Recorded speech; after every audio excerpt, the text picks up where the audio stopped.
पवार साहेब, तुम्ही उपोषण करत आहात.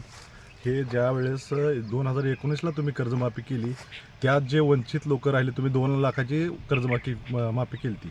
त्या टायमिंगला 2 लाखाच्या वरती 1 रुपया जरी असेल तर ते तुम्ही त्याचं कर्जमाफीत तुम्ही घेतलं नाही, त्याच्यावर निकष टाकले होते.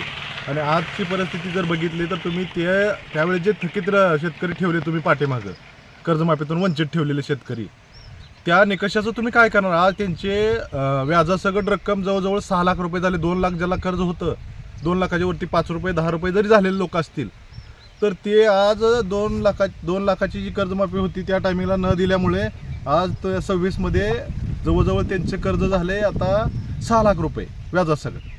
त्या कर्ज शेतकऱ्याला तुम्ही असं जीव मारले, कारण तुम्ही तुमच्या काळात तुम्हाला म्हणल्यावर हे उपोषण सुचत नव्हतं का? आताच कसं तुम्हाला उपोषण सुचलं?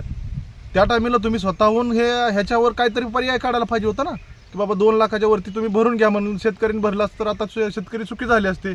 आज त्यांची परिस्थिती, पैसे भरायला पैसे नाही आहेत आणि तुम्ही 2 लाखाच्या वरचे कुठून आणायचे त्यांनी 4 लाख रुपये? आता तुम्हाला तुमच्या काळात तुम्ही केलेलं सगळं चांगलं आणि दुसऱ्याने केल्यानंतर वाईट. तुम्ही उपोषणाला बसताय, सगळं करताय. तुम्ही काल सांगताय हे राजकीय नाही आहे. आज काल तुमचे नेते काय बोलत होते तिथं? खासदार आमचे, आमदार आमचे, तुमच्या पक्षाशी एकनिष्ठ आहे. हे कशाला तुमचं उत्तर पाहिजे त्यात? त्यामुळे तुम्ही आता त्या शेतकऱ्याचं काय करणार? तुम्ही जे 2019ला जे ठेवले होते वंचित शेतकरी, त्यांच्यासाठी तुम्ही काय करणार आहात आता? ते त्यांचे राहिलेले वरचे पैसे तुम्ही भरणार आहात का?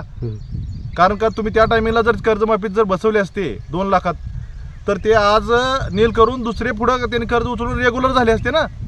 ते आज जवळजवळ 7-8 वर्ष झाले थकीत आहेत.